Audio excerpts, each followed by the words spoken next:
Bonjour à toutes et à tous. Alors aujourd'hui, je vous propose un deuxième exercice dans le chapitre intégration. On va être amené à intégrer des inégalités et puis trouver un encadrement du nombre pi. Dans le descriptif de la vidéo, vous trouverez un polycopier en format PDF ainsi qu'un lien vers mon blog où vous pouvez trouver divers documents, notamment de maths experte et de maths spécialité. L'énoncé, question A, montrer que pour tout réalité de l'intervalle 0,1, fermé en 0, fermé en 1, 1 moins t inférieur ou égal à 1 divisé par 1 plus t inférieur ou égal à 1 moins t plus t carré. Petit b, en déduire que pour tout réel x de l'intervalle 0,1, 1 moins x carré inférieur ou égal à 1 sur 1 plus x carré inférieur ou égal à 1 moins x carré plus x puissance 4. Question 2, on pose grand I égale l'intégrale de 0 à 1 de 1 sur 1 plus x carré dx. Petit a détermine un encadrement de grand I. Petit b, on admet que grand I égale pi sur 4. Détermine un encadrement de pi dont on donnera le centre C et le rayon R. Alors, ce qu'on admet ici, que grand I égale pi sur 4, dans une prochaine vidéo, en approfondissement, je vous démontrerai ce résultat. L'encadrement que nous allons trouver de pi n'est pas un encadrement très bon, mais bon. Bien évidemment, l'idéal, c'est d'utiliser papier et stylo pour essayer de chercher cet exercice. Alors, question A, montrer que pour tout réalité de l'intervalle 0,1, 1 moins t inférieur ou égal à 1 divisé par 1 plus t inférieur ou égal à 1 moins t plus t carré. Alors, il y a plusieurs façons de procéder. Dans la correction du polycopier, vous verrez que je vais effectuer un raisonnement par équivalence. Ici, je vais procéder un petit peu autrement. Alors déjà, la première chose peut-être à laquelle il faut penser, c'est se dire, on va commencer par démontrer que 1 moins t est inférieur ou égal à 1 sur 1 plus t. Et puis ensuite, ce qu'on fera, c'est qu'on démontrera que 1 sur 1 plus t est inférieur ou égal à 1 moins t plus t carré. Allons-y, étape 1 si on veut. Étape 1.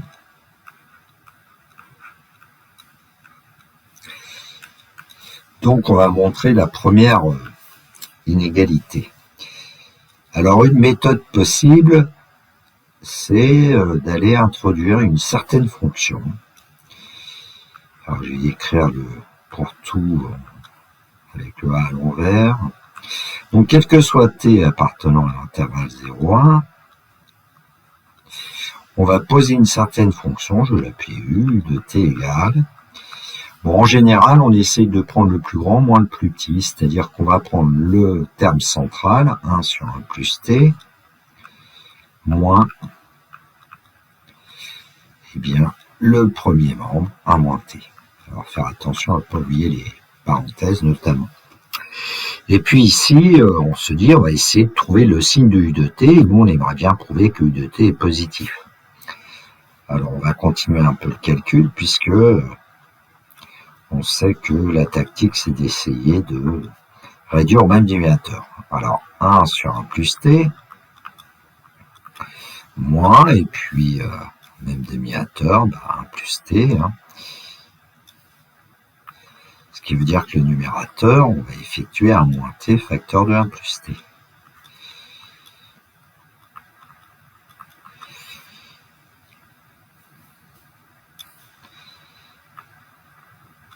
Alors, on peut quand même remarquer quelque chose dans le deuxième terme, c'est que 1 moins t facteur de 1 plus t, ça donne 1 moins t carré en développant. Bon, on va mettre tout le monde au même dénominateur, 1 plus t, on a 1 moins, attention, on laisse ces parenthèses, 1 moins t carré. Ce qui fait que, en développant le numérateur, on va s'apercevoir que les 1 vont s'en aller, il va rester t carré divisé par 1 plus t. Alors, est-ce qu'il est simple de trouver le signe de cette expression? Le numérateur t carré, c'est un nombre qui est positif ou nul. T carré s'annule en t égale 0, et puis le dénominateur, c'est un nombre strictement positif quand t est entre 0 et 1. Donc, on aura eu 2t qui sera positif. Et donc, on aura bien la première inégalité, 1 moins t sera inférieur ou égal à 1 divisé par 1 plus t. Attention pour tout réel t de 0,1. Deuxième étape, on va essayer de démontrer que 1 sur 1 plus t est inférieur ou égal à 1 moins t plus t carré. Donc on va prendre le troisième membre, 1 moins t plus t carré, et soustraire 1 sur 1 plus t.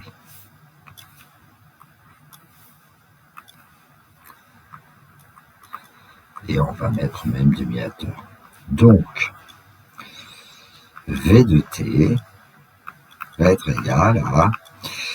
Alors, si on est un petit peu malin, on peut peut-être éviter certains calculs, puisque on a remarqué tout à l'heure que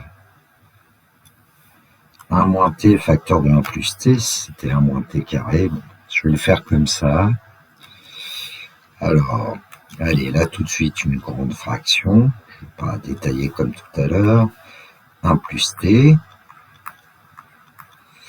Donc 1 moins t, je vais le multiplier par 1 plus t. On va ajouter t carré qui va être multiplié par 1 plus t, moins 1. Pourquoi pas?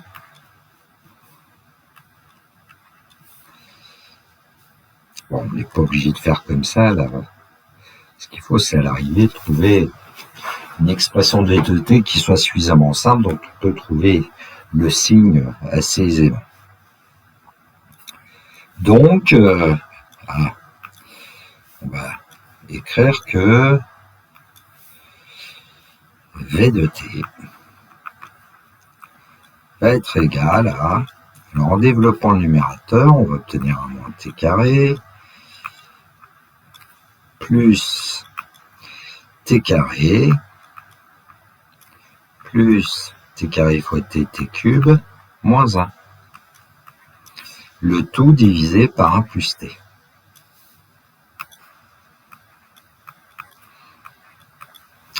Alors, on devrait pouvoir constater qu'il y a des termes qui s'en vont au numérateur. Alors, attention, moins t carré avec t carré.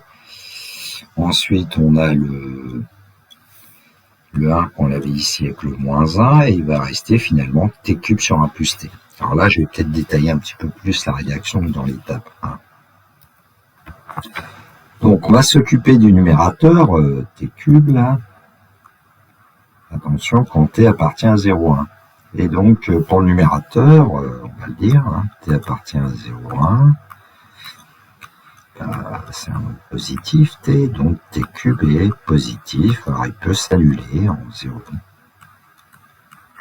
Et si on s'occupe ensuite du dénominateur, 1 plus t, on peut même dire des choses, hein, t appartient à 0,1, c'est-à-dire t compris entre 0 et 1, donc en ajoutant 1 aux trois membres des inégalités, on ne change pas le sens, on peut même dire que 1 plus t est supérieur ou égal à 1, mais en tout cas, 1 plus t est strictement positif. Donc, ce qu'on peut affirmer, c'est que v de t est positif. Et je rappelle que v de t, c'était 1 moins t plus t carré moins 1 sur 1 plus t qui est positif. Ce qui veut bien dire que 1 sur 1 plus t est inférieur ou égal à 1 sur 1 plus t est inférieur ou égal à 1 moins t plus t carré. Ce qu'on voulait. Donc là, vous pouvez vous inspirer de cette rédaction pour la première étape. Je voulais faire une petite remarque, c'est que si on tombe sur une expression de V de t dont le signe n'est pas aussi simple à obtenir que ça, parfois on est amené à dériver V de t et étudier le signe de la dérivée, ensuite trouver les variations de la fonction V, et à partir des variations de la fonction V, on peut trouver le signe de V. Bon, ici on ne le fait pas parce que ça n'est pas utile, hein.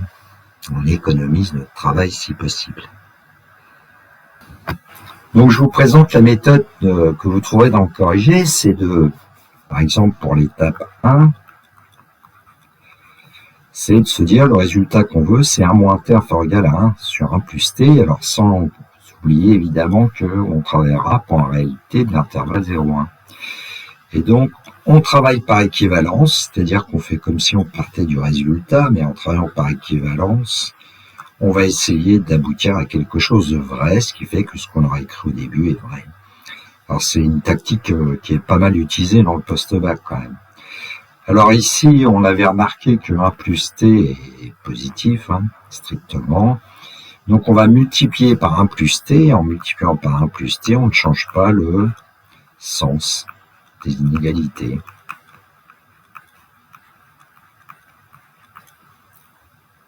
Ce qui fait qu'on n'a pas de dénominateur ici, on s'en débarrasse entre guillemets. Il faut faire très attention avec les inégalités parce que si on multiplie par un nombre négatif, il faudrait changer le sens.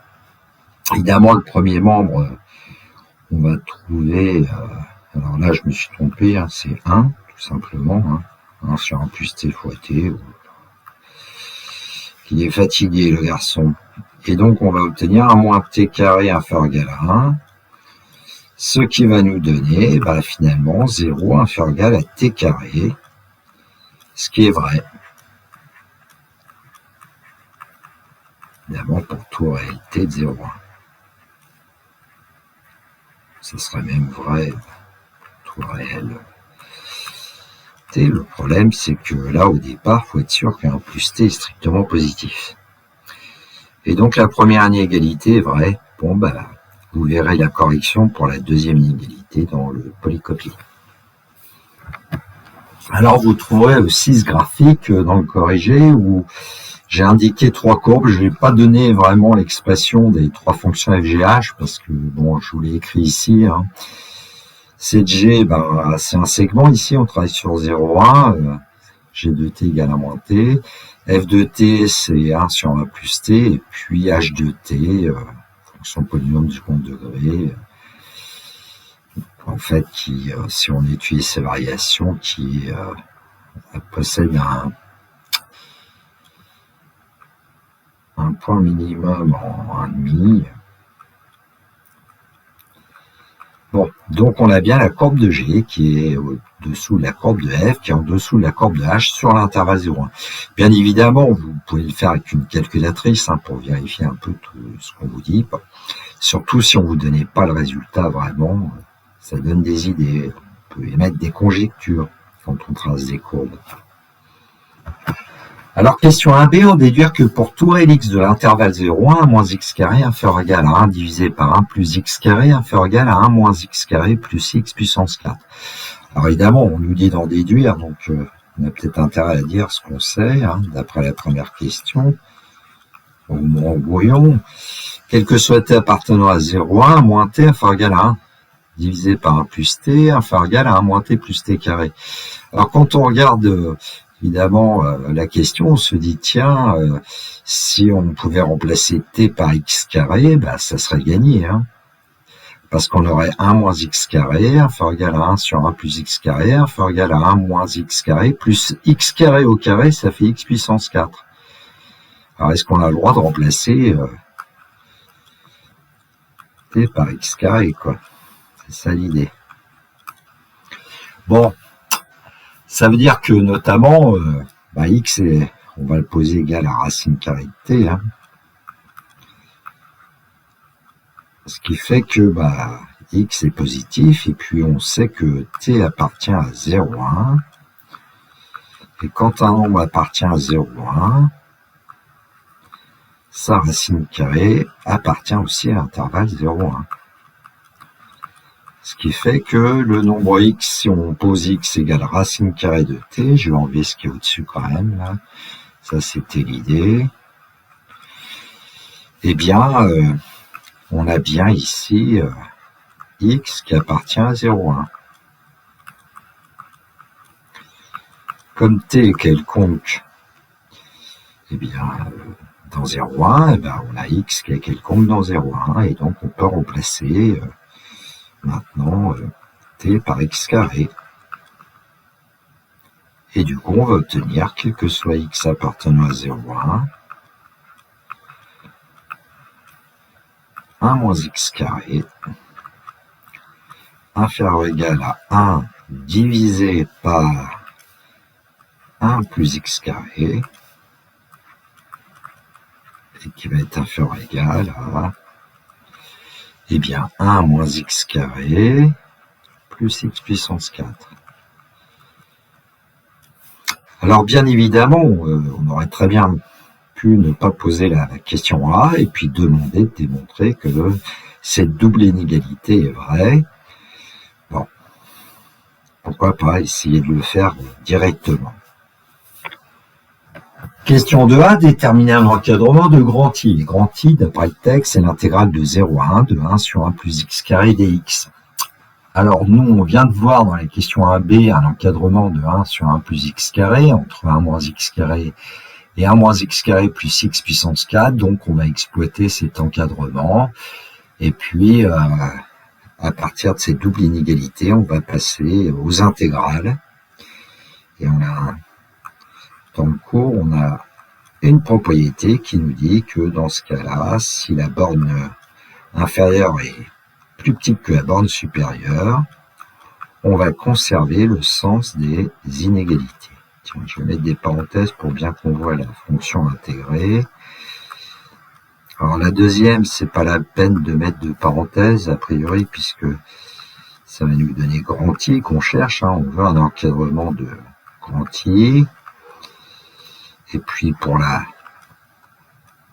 dernière, c'est l'intégrale de 0 à 1 de 1 moins x carré plus x puissance 4.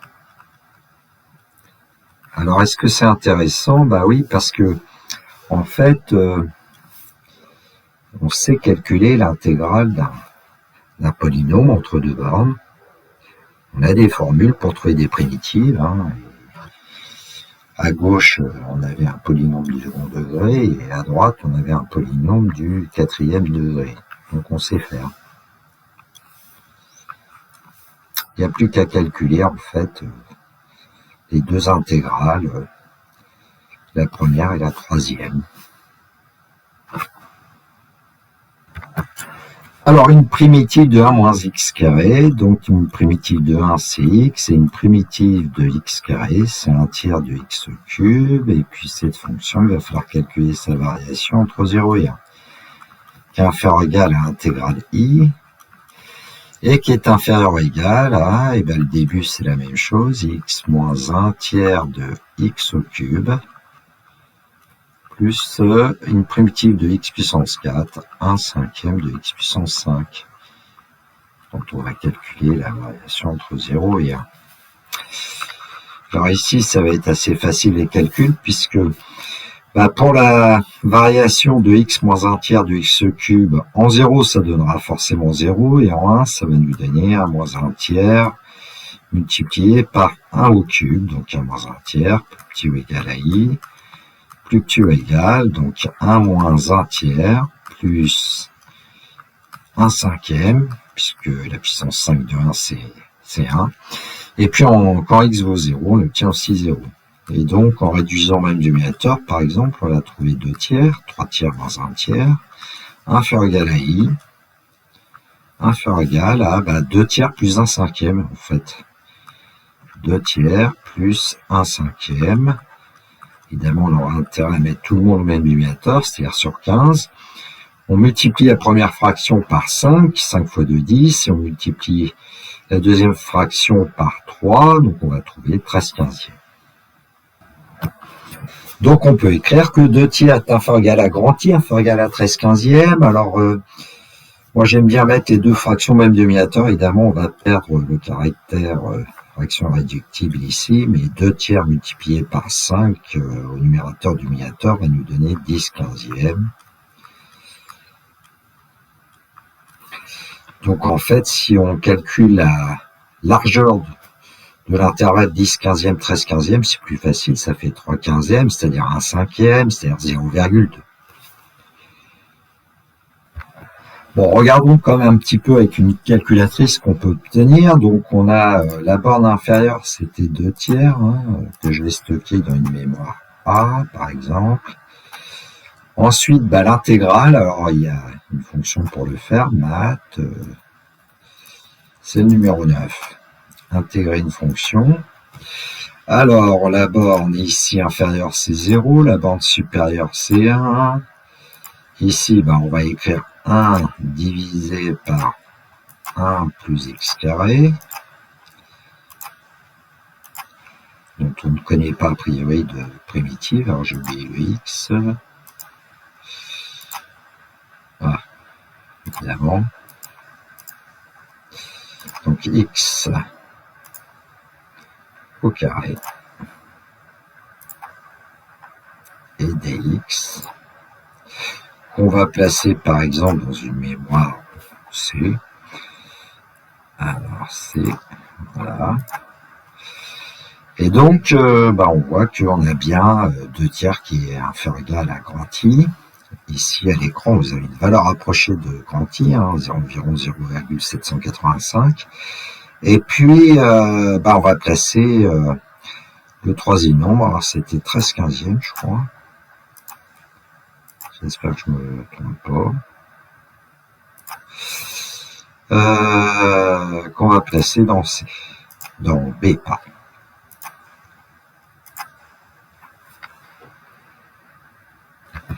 Et on constate que grand I, apparemment, est bien inférieur ou égal à 13/15e. Alors parfois, ce qu'on nous demande, c'est le centre de l'encadrement, le rayon. On va le faire tout à l'heure pour encadrer pi. Alors, dans le texte, on nous dit que le nombre C, c'est pi sur 4. On va aller chercher pi sur 4 un peu pour voir ce qui se passe. C'est de pi. Pas du tout. Alors, divisé par 4. Bon, on peut le mettre dans le mémoire D.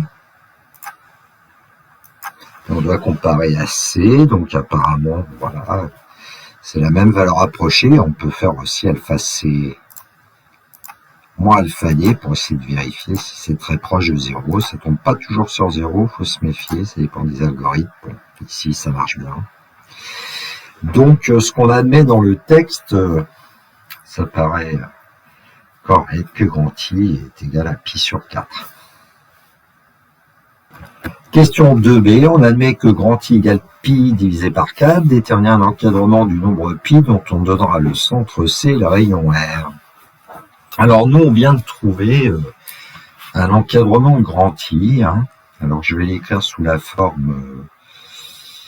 on avait 2 tiers, donc c'est 10/15e. Je vais garder le même dénominateur. Inférieur égal à I, qui va être égal à pi sur 4. Finalement, inférieur égal à 13/15e. Bon, il suffit de multiplier par 4. Pour obtenir pi, on ne change pas le sens des inégalités. 4 fois 10, 40/15e. Inférieur égal à pi, inférieur égal à 4 fois 13, c'est-à-dire 52/15e. Alors, on pourrait simplifier 40/15e. Si on le fait en divisant par 5, on va obtenir 8 tiers. 8 tiers, bon. Inférieur égal à pi, inférieur égal à... ici, 52 n'est pas divisible par 3 ni par 5, donc obligé de garder 52/15e. Alors, c'est pas forcément un très bon encadrement du nombre pi. On verra tout à l'heure avec la calculatrice. Maintenant, ce qu'on va faire, c'est qu'on va essayer de trouver le centre et le rayon de cet encadrement. 40/15e inférieur égal à pi, inférieur égal à 52/15e. Les calculs vont être plus faciles avec deux fractions avec même demi-hauteur. Alors, je rappelle, quand vous avez un intervalle AB et que vous cherchez son centre petit c, évidemment, petit c, c'est A plus B divisé par 2. Autrement dit, 2c, c'est A plus B. C'est plus simple pour les calculs. Donc, on va trouver 40/15e plus 52/15e. Pour 2C, ce qui nous donne 92/15e. Ça, c'est 2C. Et donc, petit c va être égal à 46 divisé par 15. 46, c'est la moitié de 92. Bon, voilà pour petit c. Et puis, quand on va vouloir le rayon, il y a plusieurs façons de procéder, hein. Le rayon de l'intervalle AB, alors certains calculent B-1 divisé par 2, on peut faire aussi maintenant qu'on connaît C, B-C ou bien C-A, c'est comme on veut. Bon, on va faire, tiens, B-C, pourquoi pas. Donc 52/15e, pardon, moins C-15e, et donc on obtient... j'ai mis 6, c'est 46, n'importe quoi, c'est 6/15e à l'arrivée. Voilà, autrement dit, 6/15e, on pourrait le simplifier. Ici, ça va être sympa, ça va être, en simplifiant par 2, on obtient 2/5, 0,4. Hein, quand même, le rayon de l'intervalle, il est quand même assez grand. Bon, ben voilà, on a le centre et le rayon. Alors, en général, on prend le centre de l'encadrement comme valeur rapprochée du nombre, ici, du nombre pi, et on dit à 0,4 près. Tiens, pourquoi pas, je vais vous montrer en valeur absolue ce qu'on écrit, parce que vous en aurez besoin plus tard quand vous travaillerez sur l'inégalité de bien-aimé de Chebyshev. Donc voilà ce qu'on peut essayer de travailler en blanc. Hein. La valeur absolue de pi moins, en fait, c va être inférieur ou égal à petit r. C'est-à-dire ici, pi moins, alors c'était 46/15e, qui est inférieur ou égal à, alors on va le mettre sur 15, peu importe, sur 6/15e. Donc à l'écran, les courbes représentatives de trois fonctions h, c, f, g sont pas les mêmes que tout à l'heure. Ici, c'est les fonctions définies par h de x égale 1 moins x carré plus x puissance 4, f de x 1 divisé par 1 plus x carré, g de x égale 1 moins x carré, celle qui nous avait permis de trouver un encadrement de grand I. Alors grand I, en fait, c'est en termes d'air, c'est l'air qui est situé sous la courbe rouge. Alors, vous voyez qu'au départ, les courbes ont l'air d'être proches les unes des autres, mais bon. Donc voilà l'air que je suis en train d'assurer, qui est comprise entre la droite d'équation x égale 0, la droite d'équation x égale 1, et ça aurait été bien que je trace peut-être x égale 1, d'ailleurs au passage, alors, je ne sais pas avec quelle couleur, parce qu'on ne voit pas très bien. Voilà, x égale 1. Voilà, donc le domaine que j'ai assuré, hein, qui est défini par qui est défini par x est compris entre 0 et 1, y est compris entre 0 et ici c'était de x. L'aire de ce domaine, c'est grand I. Hein. Si j'appelle ce domaine grand E, l'aire de grand E, c'est grand I en unité d'air. Et nous, on a minoré grand I par l'aire qui est situé sous la courbe de G, donc on voit qu'on perd tout un morceau là, et puis on l'a majoré par l'aire qui se trouve en dessous de la courbe de H sur l'intervalle 0,1, et là évidemment on perd encore tout un morceau, donc c'est pas forcément l'encadrement très précis de grand I. Mais bon, ça fait travailler le calcul intégral et les inégalités, les primitifs. Utilisation de la calculatrice, donc j'ai placé 40 15e dans une mémoire A, 52 15e dans une mémoire B. Donc pour avoir le centre, on va le faire, tiens, vérifier avec la calculatrice. Alpha plus alpha B divisé par 2, on va le placer dans une mémoire C. C'est le centre de l'encadrement. Et si on veut avoir, par exemple, le rayon, on peut faire alpha B moins alpha A divisé par 2. L'amplitude de l'intervalle AB, la largeur de l'intervalle AB divisé par 2, ça nous donne le rayon. 0,4. Bon, donc voilà, on va se contenter de dire que 3,067 est une valeur approchée de pi, mais à 0,4 près. Une représentation graphique que j'ai créée avec le logiciel GeoGebra pour voir l'encadrement de pi qu'on a trouvé, 46 15e. Là, sur un schéma comme ça, on n'a pas l'impression qu'il est si loin de pi que ça. Bon, on peut faire beaucoup mieux, bien sûr. Voilà, cette vidéo est terminée pour moi. J'espère que ça vous aura plu, ce petit détour par le nombre pi. Si mon travail vous intéresse, n'hésitez pas à m'envoyer un petit pouce levé, ça m'encourage à continuer. Moi, le plus tout à fait jeune retraité, mais presque. Il me reste à vous souhaiter une très belle journée. Surtout, prenez bien soin de vous et puis que la force soit avec tous les étudiants. Et il me reste à vous dire le classique. Au revoir.